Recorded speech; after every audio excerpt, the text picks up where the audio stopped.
Hello everyone, welcome back to my channel Learn and Fun with Asta.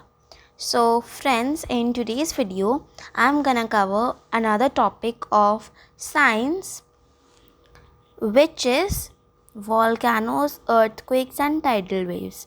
Okay, so as you all know that earthquakes, volcanic eruptions, tsunamis keep on occurring in our world, right? These all are called natural disasters, right?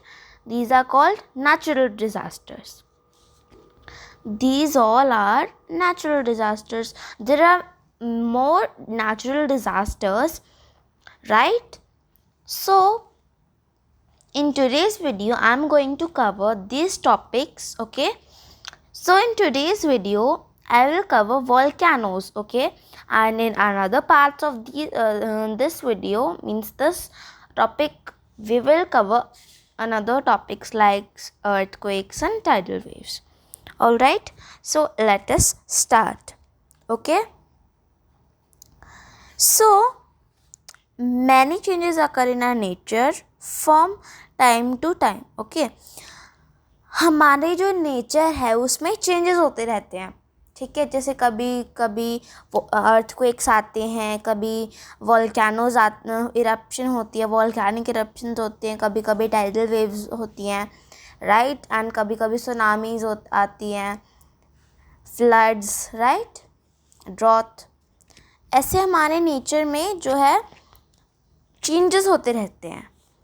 These changes may be in the form of rains, storms, earthquakes और volcanic eruptions. जैसे मैंने बताया, ये जो changes ही हैं ये किसकी forms में होते हैं? Volcanoes, earthquakes, tidal waves, right? ठीक है. अब from the pictures below you can those you can think that cause damage to life and property. अब यहाँ पे एक पिक्चर दी गई थी जिसमें आपको बताना था, मेरे लिए वो एक एक्टिविटी थी, right, we can skip it. तो अभी हम पढ़ेंगे नेक्स्ट, आगे हमारे चैप्टर में क्या है. ओके, सो अभी हम पढ़ेंगे वॉल्केनोस, ठीक है. अभी हम पढ़ेंगे वॉल्केनोस. आप सभी को पता है वॉल्केनोस क्या होते हैं? वॉल्केनिक इरप्शंस होते रहते हैं, right. The volcanoes are cracks into the earth's crust out of which magma comes out. Okay, volcanoes क्या होते हैं? volcanoes mainly क्या होते हैं? cracks होते हैं जो अर्थ के क्रस्ट पे होते हैं. क्रस्ट आपको पता होगा अर्थ की 3 layers होती है, right. you can think that this is, wait a second, तो ये है आपकी अर्थ एंड उसका बाहर वाला लेयर है ये क्रस्ट जिस पे हम रहते हैं. देन आता है मेंटल एंड देन आता है कोर, ठीक है. कोर बिल्कुल अंदर होता है, लेकिन अभी हम क्रस्ट की बात कर रहे हैं, right. Into the earth crust में होते हैं वो, right. out of which magma comes out. This magma comes out from the mantle of the earth and reaches the crust through the cracks. ठीक है. अब जो ये मैग्मा होता है ये मेंटल में होता है. किससे आता है, कहाँ से आता है? ये मेंटल से आता है. और ये क्रस्ट कहाँ से पहुँचता है? ये उन क्रैक्स से पहुँचता है. जो क्रैक्स होते हैं अर्थ की क्रस्ट में उनसे वो पहुँचता है, ठीक है. Volcanoes are usually found in the form of conical mountains. आपको पता ही होगा माउंटेन्स, ऐसे माउंटेन्स होते हैं, राइट. ऐसे ही यूजुअली ऐसे ही मिले जाते हैं, ओके, जो माउंटेन्स की शेप होती है. Okay, a lot of pressure builds up underground which pushes the magma up. अब देखो जो मेंटल है उसमें प्रेशर आता है जो मैग्मा को ऊपर धक्का मारता है. Okay, you can see that, ऊपर धकेलता है उसको, जिससे जो मैग्मा है वो ऊपर आ जाता है. Okay, the magma rushes upwards through a vertical tunnel called went. Okay, अभी हम उसके वॉल्केनो के पार्ट्स पढ़ रहे हैं. ओके, हम वॉल्केनोस के पार्ट्स पढ़ रहे हैं. तो आपको यहाँ पे एक डायग्राम दिया है, राइट. ये डायग्राम है. तो ये जो डायग्राम है इसमें दिया गया है कि ये माउंट उसका वोल्केनो का डायग्राम है। तो इस डायग्राम में आप देख सकते हैं कि नीचे ये मेंटल में होता है, ठीक है, मेंटल में है, और ऊपर क्रस्ट, यहाँ पे ये क्रस्ट है, यहाँ पे ये बिल्ड हुआ है। ओके, तो अब देखो कि यहाँ से जो ट्यूब जा रहा है, ये टनल जो जा रहा है ऊपर वर्टिकल में है, जो वर्टिकल मतलब जो स्टैंडिंग में है, उसको कहते हैं हम वेंट। ओके, उसको कहते हैं हम वेंट। ओके, तो वेंट क्या होता है? The magma rashes upward through a vertical tunnel called went. Okay okay, उसके बाद the magma rushes upward through a vertical tunnel called vent and fills a hollow opening called crater at the top। अब देखो, अब यहाँ पे एक hollow opening होती है, वहाँ पे जाके मैग्मा भर जाता है, लावा भर जाता है, आप कुछ भी कह सकते हैं, वो भर जाता है। लेकिन जब प्रेशर आता है ना, तब वो ऊपर वोल्केनिक इरप्शन होता है। ओके, यहाँ पे आप देख सकते हैं, इसको कहते हैं हम क्रेटर, राइट। ठीक है, अब इसकी डेफिनेशन क्या है? लावा fills a hollow opening called crater at the top. The magma burst out of the crater, bringing along it with gases, dust and ashes। अब जब ये कोर से आता है ना, सारा जो लावा मैग्मा जो भी है वो कोर में जमा हुआ है, तो वहाँ पे डस्ट होगा, एशेस होंगे, गैसेस होंगी कई सारी, तो उसको भी लेके आता है साथ में। ये नहीं कि खाली लावा आ जाता है, उसके साथ में ये सारी चीज़ें से डस्ट, गैसेस और एशेस भी आते हैं। Okay, when the magma reaches the earth surface it is called lava. अब देखो, अभी जो मैग्मा जा रहा है, ठीक है, मैग्मा होता है जो कोर के अंदर होता है, वो जब अर्थ की सरफेस पे गिर रहा है, अब यहाँ पे देखो अर्थ की सरफेस पे गिर रहा है ये, तो अभी जब अर्थ की सरफेस पे जो लावा गिर जाएगा ना, उसको हम लावा कहेंगे। और जो लावा जो कोर में था, उसको हम मैग्मा कहेंगे, उसको हम मैग्मा कहेंगे। और जब वो बाहर आ जाएगा, उसको हम लावा कहेंगे। एंड अगर आप देखो तो वेंट में और क्रेटर में जो भी लावा होगा ना, उसको भी हम मैग्मा ही कहेंगे, जब तक वो अर्थ की सरफेस पे पहुंच नहीं जाता। Okay, so I hope you understood the diagram of the volcano. Okay, so you can see, अब देखो, according to the frequency of eruptions volcanoes are of 3 types. Volcanoes के भी कुछ टाइप्स होते हैं, active, dormant and extinct volcanoes. ठीक है, ये वोल्केनोज के टाइप्स हैं, ठीक है, active, dormant and extinct volcanoes. अब हम पढ़ेंगे एक्टिव वोल्केनोज के बारे में। ठीक है, active volcanoes are those that may erupt at any time और have erupted in the recent past. अब एक्टिव वोल्केनोज कौन से वोल्केनोज होते हैं?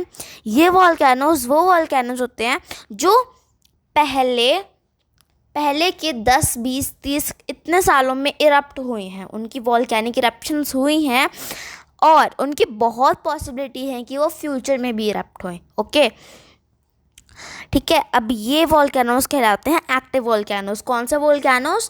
Active volcanoes. जिनमें क्या होता है, जो वोल्केनोज रिसेंट पास्ट मतलब अभी पीछे जो पास्ट गया है, अभी जो पास्ट गया है, उसमें भी उनकी वोल्केनिक इरप्शन हुई हो और उनकी बहुत पॉसिबिलिटी हो वो आगे भी इरप्ट हो। ठीक है, वो कभी भी इरप्ट हो सकते हैं, नॉट इन फ्यूचर, अभी भी इरप्ट हो सकते हैं, कभी भी। Okay, many active volcanoes are found around the Pacific Ocean, giving rise to the name of Pacific Ring of Fire। अब जो पैसिफिक ओशन है वहाँ पे वॉल्केनोज है, तो अब पैसिफिक ओशन को हम कहते हैं पैसिफिक रिंग ऑफ फायर। ठीक है, उस जगह को। Now let's see next. अब हमें क्या करना है, अभी हम एक्टिव वॉल्केनोज के कुछ एग्जाम्पल्स देखेंगे। Okay, now see wait a second, Mount Vesuvius, Mount Fuji and Mount Erebus are some well-known active volcanoes। Okay, ये कुछ well-known मतलब कुछ वॉल्केनोज हैं जो अभी एक्टिव वॉल्केनोज हैं। Okay, we don't know in future that वो डोरमेंट बनेंगे, एक्सटेंट बनेंगे। अभी हम पढ़ेंगे डोरमेंट और एक्सटेंट वॉल्केनोज क्या होते हैं। ओके, अब देखो, dormant volcanoes are those that have not erupted for several years but could erupt in future. अब dormant volcanoes वो volcanoes हैं जो पिछले कुछ सालों में तो नहीं हुए हैं इरप्ट। अब वो पिछले कुछ सालों में तो नहीं हुआ है इरप्ट, बट वो जो है अब वो क्या कहते हैं, वो अब नेक्स्ट फ्यूचर में भी हो सकते हैं इरप्ट। ओके, वो पहले पास्ट में नहीं हुए हैं। ओके, वो पास्ट में नहीं हुए हैं, लेकिन वो क्या कहते हैं, वो फ्यूचर में इरप्ट हो सकते हैं, राइट। नाउ अब इनके हम कुछ एग्जाम्पल्स देखेंगे। आप देखते हैं। Okay, so let's see the examples. Narcondam in the Andaman island and mount Kilimanjaro in the Tanzania. अब जो ये नारकोंडम अंडमान आइलैंड्स और माउंट किलिमंजारो जो तंजानिया में है, वो कुछ डोरमेंट वॉल्केनोज के एग्जाम्पल है। डोरमेंट वॉल्केनोज आपको पता ही है, मैंने अभी बताया आपको, जो पिछले कुछ रिसेंट पास्ट में तो नहीं हुआ है इरप्ट, लेकिन वो फ्यूचर में उनकी इरप्शन की पॉसिबिलिटी बहुत होती है। ओके, अब हम पढ़ेंगे एक्सटिंक्ट वॉल्केनोज। ठीक है, extinct volcanoes are those that are not expected to erupt in future. ठीक है, अब एक्सटिंक्ट वॉल्केनोज, एक्सटिंक्ट वर्ड का मतलब क्या होता है, एक्सटिंक्ट वर्ड का मतलब क्या होता है, जो विलुप्त हो चुके हैं। ठीक है, जैसे कि डायनासोर्स, राइट। अब ये वॉल्केनोज जो हैं, ये वॉल्केनोज अब कभी भी फ्यूचर में नहीं होंगे, इनको एक्सेप्ट नहीं किया जाता कि ये फ्यूचर में इरप्ट हो। ओके, सो ये वॉल्केनोज फ्यूचर में इरप्ट नहीं होंगे। Okay, so these are called extinct volcanoes. Okay, extinct volcanoes. So now we will see the examples. अब देखते हैं some islands. Okay, see, some islands have been formed by the eruption of undersea volcanoes. Okay, कुछ जो islands होते हैं वो किससे form हुए होते हैं, अंडरसी वॉल्केनोज से। ठीक है, undersea volcanoes. Okay, the Emperor seamount chain of Pacific Ocean and the Zuidwal volcano in the Netherlands are example of extinct volcanoes. Okay, extinct volcanoes मतलब जो वॉल्केनोज अभी कभी भी फ्यूचर में इरप्ट होने के उनकी चांसेस ही नहीं है। Okay, so I hope you understood the volcano topic. So if you like this video, please subscribe to my channel and also hit the like button. Thanks for watching. Bye bye.